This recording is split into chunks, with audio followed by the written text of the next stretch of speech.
Chairman সাহেব, আপনি তো সবই শুনলেন। আমরা এই পর্যন্ত 4,20,000 টাকা কালেকশন করছি। এখন বাকি 20,000 টাকা যদি আপনি দিতেন তাইলে আমরা এই ফান্ডটা বদরুলের বাপের কাছে দিয়ে দিতাম আর কি। বদরুলের বাপ অসুস্থ কথাটা শুই না খুব খারাপ লাগলো, কিন্তু তারা তো ফকির মিসকিনের পর্যায়ে চলে জানায় যে তাদের জন্য ফান্ড রেজ কইরা তারপরে টাকা কালেকশন করতে হবে। আমরা তো বলি নাই ফকির মিসকিন, আর আমরা তো আপনার কাছে ভিক্ষা চাইতে আসিনি। আর মাসুদ, তুমি তো চাইতে চাও কেন? চেয়ারম্যান সাহেব কি বলতেছে সেটাকে শোনো, বুঝো। বলতে দেন জামাই। জি চেয়ারম্যান সাহেব। বেচারার আমার উপরে অনেক ক্ষোভ, খালি ভুল বোঝে। মাসুদ ভুল বুঝে না, মাসুদ যেটা বুঝে ঠিকই বুঝে। মাসুদ রে মানুষ ভুল বুঝে। এই মাসুদ, বাবা মক্কা থেকে আসিলেন বঙ্গে, 360 আউলিয়ায় আসিলেন সঙ্গে। ওরে রাজা ছিলেন পূর্ববঙ্গে, গৌর গোবিন্দ নামটি তার। খারাপ বদরুল যাও কই? হ্যাঁ, হাসপাতালে গিয়েছিলাম। ও হ্যাঁ, এটা জিগে মরে মনে নাই। মামার শরীর স্বাস্থ্য অবস্থা কি উন্নতির দিকে আছে, কোনো রকম আছে। হ্যাঁ, যাই হোক, দুঃখ করিস না। পিতে মাতা তো চিরদিন কারো বাঁচতে থাকে না। এই দেখ আমার কথাই ভাব, বাপ ছোটকালে মরে গেছে, কষ্ট তো লাগি। মামার লোকে দোয়া করি মামা সুস্থ হয়ে উঠুক। বাবু আর জরুরি কিছু কবি তুই? না, জরুরি আর কিছু কম না, তাই একটু সমাচার জানতে চাই। বেদানার অবস্থা কি? ওর কি খাওয়া লাওয়া ঠিক মতো আছে নাকি সঙ্গে সঙ্গে আবার গাগসল খাওয়া লাওয়া সব সারিয়ে দিয়েছে? দেখ বাবু, আমার বাবা হাসপাতালে ভর্তি, অতটা ভালো না শুনলে। আমার তো পেঁচাল করার সময় এরকম নাই। তুই কি বদরুল মনে করো কি আমি কি তোর বাপের লগে কোনো মায়া নাই? তোর বাপেরে কিন্তু আমি আমার বাপের মতোই ভাবি। যাই যোগ বদরুল, আসলে এতিমের মায়া না, বুঝছো? এতিমই বুঝো, অল্প বয়সে এতিম হয়েছি তো। এতিমের বড় কষ্ট রে ভাই, বুঝছো? বাবু, এই দিনের মধ্যে কিন্তু আমার বাপ ছাড়া আর কেউ নাই রে। তোমার লোকে ফাইলে স্টেজে যাই করি, কিন্তু আমার বাপ ছাড়া কিন্তু আমার দিনের মধ্যে আর কেউ নেই। দোয়া করে দাও বাবার লেগে। দোয়া করি ভাই, কারণ আমি নিজেও এতিম। আমি চাই না যে আল্লাহ কারো এতিম বানায়, বুঝছো? সবাই সবার বাপের লয়ে থাক। আমি ভাই তোর আমার অনেক কথা কম, কিন্তু এতিম হয়ে দুনিয়ায় ঘোরা, এটা যে কি কষ্ট, এটা একমাত্র এতিম ছাড়া কেউ বুঝবে না। ঠিক আছে, বাসায় যা, যাই রেস্ট মেস্ট কর। কি সুন্দর এক নূরের বাতি। দেখো মাসুদ, তোমার সাবেক স্ত্রী কিন্তু থানার পথে রওনা হয়েছিল। আমার কল পায়া সে আর থানায় যায়নি। তো সাবেক স্ত্রী থানায় গেছিল, চেয়ারম্যান সাহেব বিষয়টা বুঝলাম না। ওই যে বিয়ে করে নিয়ে আসলো না, সে মেয়েটা কোত্থেকে জানি আমার ফোন নাম্বার জোগাড় করছে। কয়দিন পর পরে ফোন দেয়, যোগাযোগ করে, আর ফোন দিয়ে খালি হুমকি দামকি দেয় ওর বিরুদ্ধে নাকি নারী নির্যাতনের কেস করে। কেস করলে করুক, আমিও জেল খাটাবো। আর শুধু তো তারে খাটাবো না, তার পাশাপাশি আরো অনেকেই জেল খাটবো। আরে মাসুদ, তুমি কথায় কথায় এত হট হয়ে যাও কেন? অটোমোনা কি করবো দুলা ভাই?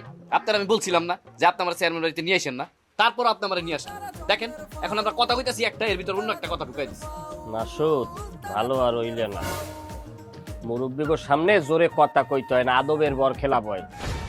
আর বেশি জোরে কথা কইলে বাড়ি যাইতে পারবা না তো। বাবু চুপ কর। কচি জামাই শোনেন, জি চেয়ারম্যান সাহেব। বদরুলের বাপ অসুস্থ শুনে আমার খুব খারাপ লাগছে। আমি ভাবছিলাম যে কিছু সাহায্য আপনাদের করব, জি। কিন্তু মাসুদের মতো বেয়াদব যেখানে থাকে সেখানে আমি কোনো সাহায্য করতে পারবো না, আমার মাফ করে দিয়ে। দেখছেন দুলা ভাই, বলছিলাম না ওনার হাতের ফাঁকা দিয়া পানিও পড়ে না। দেখলেন তো, ভোট চাওয়ার সময় মানুষের পায়ে ধরতে পারে, কিন্তু কোনোদিন কোনো মানুষের বিপদ আপদে আগে যাইব না। জামাই ওরে নিয়ে আমার ঘর থেকে বেরোন, যান।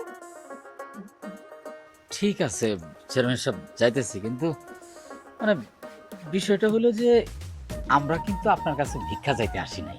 সেটাই। বদরুলের বাপ অসুস্থ হয়েছে, এই জন্য একটু সাহায্য চাইতে আসছি। কিন্তু আপনি যেভাবে আমাদের সাথে ব্যবহার করতেছেন, মনে হইতেছে জোর করে আপনার কাছ থেকে ভিক্ষা নিতেছি। আর এই যে মাসুদের বউর বিষয়টা যে বারবার আপনি টাইনে আনেন, ওই মহিলার সাথে তো মাসুদের কোনো সম্পর্ক নাই। যে টাইনে যদি বারবার আনেন, এই ছেলের সামনে পোলাপান মানুষ, ও একটু রাগ করবে, এটাই তো স্বাভাবিক, তাই না চেয়ারম্যান সাহেব? আচ্ছা দুলা ভাই, সবই যদি স্বাভাবিক হয় তাহলে অস্বাভাবিক কোনটা? অস্বাভাবিক হইল আজকে যে এই যে চেয়ারম্যান সাহেব আমাদেরকে বদরুলের বাপকে সাহায্য না করে বিদায় করে দিছে, এটাই হচ্ছে অস্বাভাবিক। চলো মাসুদ যাই। চলেন। আর অস্বাভাবিক হলো তুই, তোর পরে দেখতেছিস। লবি চলেন। আসি চেয়ারম্যান সাহেব। বহের মধ্যে একটু পাথর ঝুলাইছে বুঝাই যেন রাশি বেলডাইবে, তুই পড়ছো খান্দলে। আচ্ছা চেয়ারম্যান আপা, ওর ব্যবহার দেখছেন, ওর কথার সাইজ দেখছেন, আপনি আমার চোখ দিয়ে ইশারা করলেন না কা, দোনোটারে পাইকারি ধরে থাবড়াই দিতাম। তুই বদরুলের বাপের খোঁজ নে, কি অবস্থা তার সেটা আমার জানা। বদরুলের বাপের খোঁজ আমি নিছি, বদরুলের লগে আমার লাগে দেওয়া হয়েছে, গেডি মনে হয় কাইতে হয়ে গেছে, ও গেডি নাও খারাইতে পারে। ঠিক আছে, কালকে আমি দেখতে যাব, যা সাহায্য লাগে সেটা আমি দিয়ে আসবো। ওরা সাহায্য পৌঁছানোর আগে আমার সাহায্য যাবে, কি ব্যবস্থা করছে। ওরে মেদা, ওরে মেদা, বেশি এসে টিকে যাইতেন তুই দেখতেন। বুঝলাম না, ওনারা আসলো সাহায্য নেওয়ার জন্য, ওনাদের ফিরাই দিল, আবার চেয়ারম্যান সাহেব নিজেই সাহায্য করতে যাবেন। তোমার নাম গুবরিহালিকের মাথায় এ মেদা ধরবে না, এটার নাম রাজনীতি, এটা রাজনীতি খেলা। তুমি একটু কাম হরো, তুমি কেসি লইয়ে তোমার ওই মোষ খেউরি করো, যাও।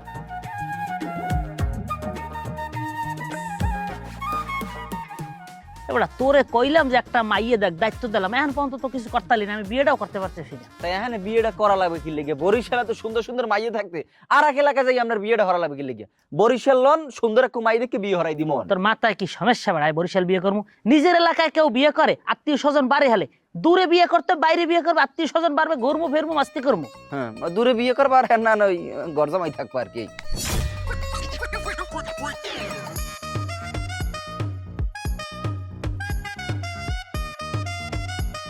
এই তোমরা আমাকে কি বলেছো? হ্যাঁ, আমার লই কি কমু? আপনার কাম থাকলে আপনার কামে জানে, হ্যাঁ আমরা জরুরি একটা কথা বলতে আছি। আরে রাখো তোমার জরুরি কথা, আমি নিজের কানে শুনেছি তোমরা আমাকে নিয়ে ফাউল টক করেছো। কি বলেছো বলো? আরে আপনি এত চেতেন কা, ও তো সত্য কথাই বলছে, আপনি তো গরজামাই সেইটাই বলছেন, অন্য কিছু বলে নাই।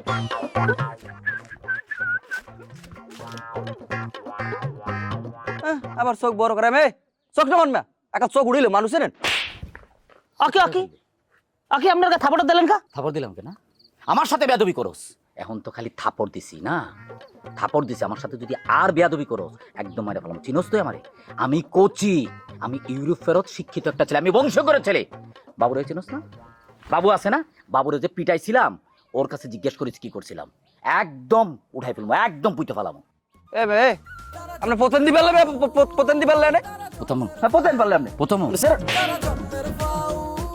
আপনি আবার আগে থাপড় দিলেন কি লেগে বুঝলাম না কিছু। একদম কথা কই না, তোরে কিন্তু পিটামো, একদম পিটামো। চিনোস আমারে? আমি কে চিনোস? আমার সাথে বেয়াদবি করস না, একদম বেয়াদবি ছুটাই দিব। এখন তো খালি থাপড় দিছি, একদম কাইটিয়া বস্তাতে ভইরা গুম করে দিব। চিনোস আমারে? এই কচুর কথা মনে রাখিস, মনে থাকবো।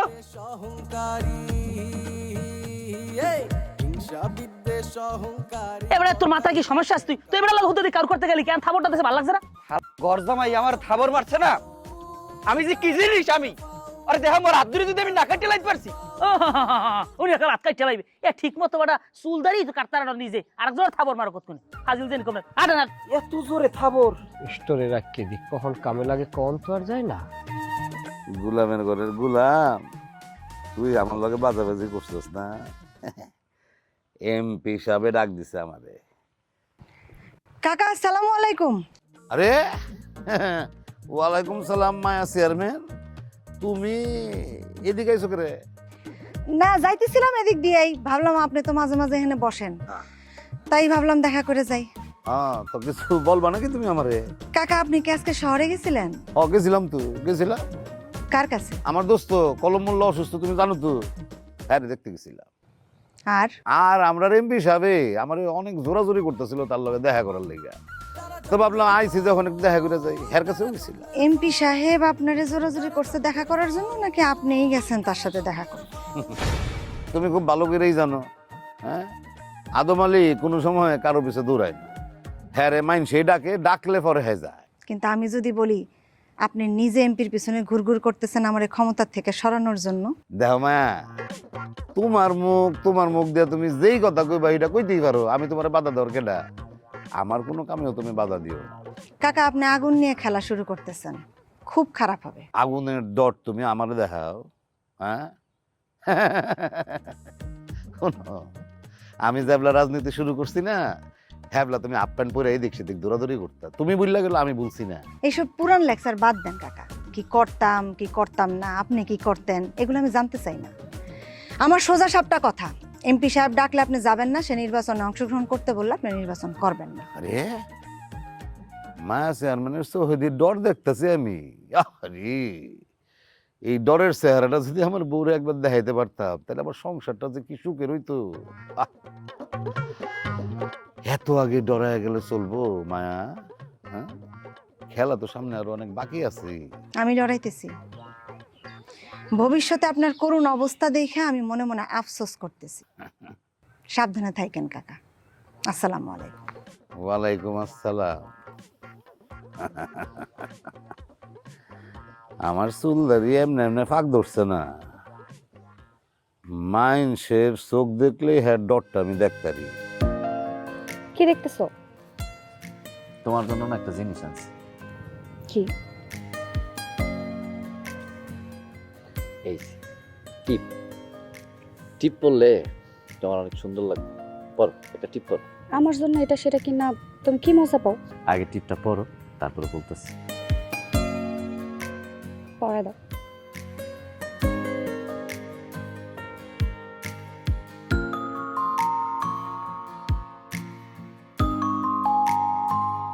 কি যে সুন্দর লাগতেছে তোমার। তোমার দেয়া টিপ পড়ছি যে, সেজন্য সুন্দর লাগতেছে। আমার জিনিস পড়তে কি তোমার খুব ভালো লাগে? লাগে, অনেক লাগে, কিন্তু তোমার টাকা নষ্ট হয়। আগে একবার নূপুর বানাই দিলাম, কতগুলো টাকা খরচ হলো তোমার। টাকা পয়সা জীবনে কিচ্ছু না যাব, আমি একটা কিছু দিলে তোমার যে ভালো লাগে, এই ভালো লাগাটাই তো সম্ভব। বাহ, তুমি তো খুব সুন্দর করে কথা বলতে পারো। প্রেমে পড়ছি না, প্রেমে পড়লে মানুষ সুন্দর করে কথা বলে, এর জন্য এত সুন্দর করে কথা বলি।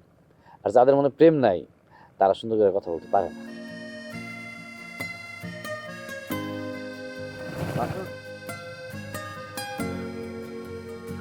বদরুল, বসো, আসতেছি।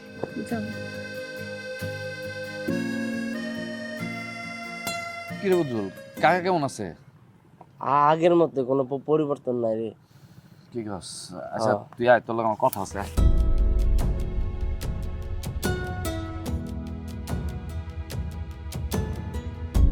তোরে আমি বলছি যে তুই আমার কাজ করবি, দিন রাত সব সময় আমার আশেপাশে থাকবি, তুই কোন জায়গায় ঘুরঘুর করিস?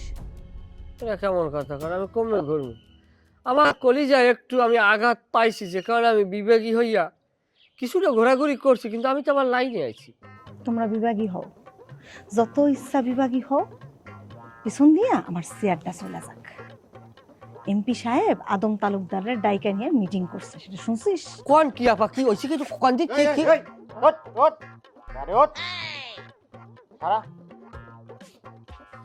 আচ্ছা, কি হয়েছে কি এবার? সামনে ইলেকশন, এই সময় আদম তালুকদারের ডাইকা নিয়ে যা মিটিং করা মানে বুঝিস?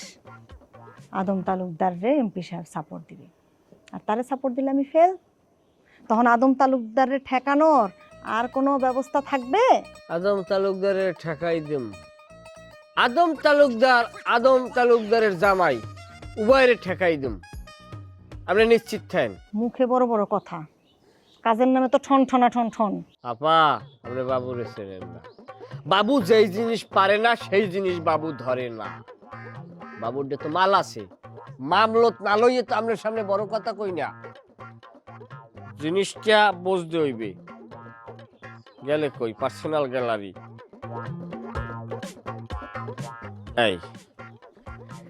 এই দেখেন, এই জিনিসটা দেখেন সুন্দরভাবে। এখানে সুজন সুমনের সাথে কসির ঝগড়া হইতেছে, এই ভিডিও দিয়ে আমি কি করবো? ঝগড়া আপনি সম্পূর্ণ দেখেন নাই। এইখানে কি হয়েছে জানেন? এইখানে হয়েছে এই আদম আলী তালুকদারের জামাই কসি এই হারামজাদায় সুমনের কইছে কি, সুমনের কইছে যে আরে মারিয়া মাটির তলে পুঁততে তুইবে। এখানে সে মৃত্যুদণ্ডের মতো অপরাধ করছে না, এবং সে ই করছে কি কয়, তার মোহের উপরে একটা থাপড় মারছে। বাহ, খুব তো বাবের বেটা হয়ে গেছো, আমাকে লোকের গায়ে হাত তুলে আর তুমি দাঁড়াই দাঁড়াই ভিডিও করছো। তুমি মদন টাক, তুমি এত কথা কওকা, তোমার কিরা কথা কই গেছে, আকা তক কথা কম কলম। তুমি যাও, এখানে বুদ্ধি আছে, বুদ্ধি পরামর্শ আছে। আবার আপনার লাগে এটা নিয়ে আমার একটা মশওয়ারা আছে, আর সরান। আচ্ছা মূর্তি যা, একটু যা, পরে কথা বলতেছি, যা। আমি বুঝলাম না সমস্যা, আমি তো আপনাকেই লোক, আমার সামনে বুদ্ধি টুদ্ধি করলে সমস্যা কি? আরে বাবা, হনছেন অবস্থা দেখেন, ও আছে যে পোস্ট যদি আর একটু বড় পোস্ট হইতে তা আপনার শেয়ারে ও বই পড়তে, আপনার কথা হলি না, তাও আমাগুলো কতটা বেদবি করে কন। হয়েছে তো, আমি বলছি না মতি যাইতে, কি হয় আমি পরে জানাবো। যা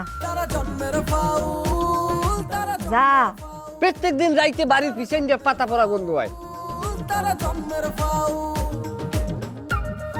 আপনারে আমি একটা জিনিস বুঝাই, যেহেতু আদম আলীর জামাই কসিদুল্লাহ এই জায়গায় সুমনেরে হত্যার হুমকি দেছে, পয়েন্ট অফ দ্যাট পাইছেন, গায়েও থাপ্পড় দেছে, সেই ডকুমেন্ট যেহেতু আমাদের হাতে আছে, বাকি খেলা এখন আমরা খেলাইতে হইবে। সেই বাকি খেলা কি, মন দিয়ে শোনেন। বাকি খেলা হইল আমরা সুমনেরে গুম করে দেব, গুম করার পর বলবো যে সুমনেরে পাই না, তাহলে সুমন গেছে কই, সুমন হাওয়া হয়ে গেছে। কি হয়েছে, সুমনেরে আমরা বুঝেই রাখবো, ওরে আমরা বাইরে ফ্লাশ করবো না, ওরে আমরা মিনিমাইজ করি, যেটা আমরা বুঝামু যে এই কষি ওরে গুম করিয়ে ফেলাইছে বা হত্যা করিয়ে ফেলাইছে, আমরা তখন একটা মামলা দায়ের করবো বা গ্রামীণে প্রচার করবো। আদম আলীর আর কোনো খানা থাকবে, আদম আলীর মাইয়া স্বামী বাঁচতে থাকতেই হবে বিধবা, আর এদিকে সে আর থাকবে না, পায়া এরম জ্বলবে।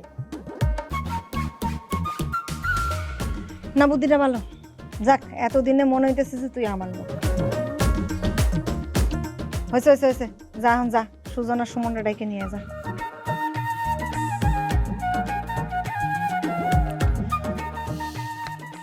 এই খামটা ধর।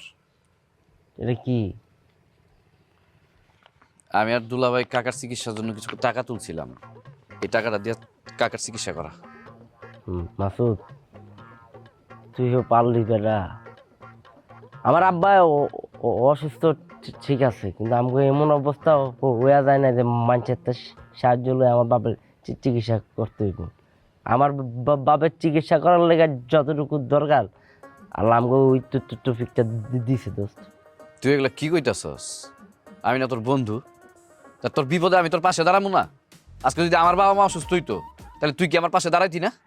আমি টাকা পয়সা দোস্ত নিতার না, আমার আব্বার আমি হাসপাতালে রাইখে আইছি, আমাকে দক্ষিণখানে জমি বেচা আমি আমার বাপের চিকিৎসা করাবো। তুই যদি টাকাটা না নেস তাহলে কিন্তু আমি অনেক কষ্ট পাবো বন্ধু। আমি কিন্তু মনে করবো তুই আমার বন্ধু ভাবস না। এই যে একটা ফাউল কথা কয়ে আলি না বেটা, হ্যাঁ তোর বন্ধু পাবি না। ওই বেটা টাকা পয়সা দিয়ে কি বন্ধুত্বের হিসাব করে মানছে? টাকা দিয়ে আমি বন্ধুর হিসাব করতেছি না। আমার বন্ধু বিপদে আছে, আমার বন্ধুর পাশে আমার দাঁড়াইতে হইব, এর জন্য দাঁড়াইছি নে। অসুস্থ আমার পাশে নাকি?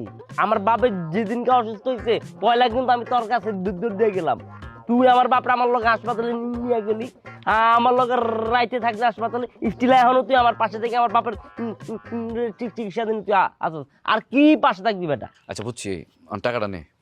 আমি নিতে পারবো না। তুই টাকা নিবি না? না, তুই যদি টাকা না নেস তাহলে এই টাকা আছে না, আমি আগুনে পুরাই দিব। তারা ও বেটা কি কিছে তোর? পাগল হয়ে গেছিস, পাগল হয়ে গেছিস, টাকা দে। পাগল হয়ে গেছিস তুই? টাকা দে, হ্যাঁ টাকা দে। তুই পাগল হয়ে গেছিস গা? তুই যদি টাকা না নেস তাহলে এই টাকা আমি পুরাই দিব।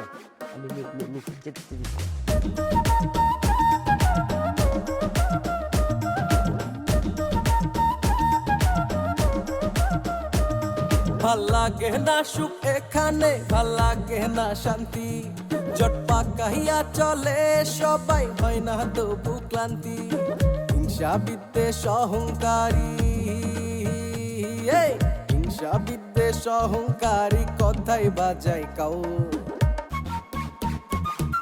তারা জন্মের ফাউল, তারা জন্মের ফাউল।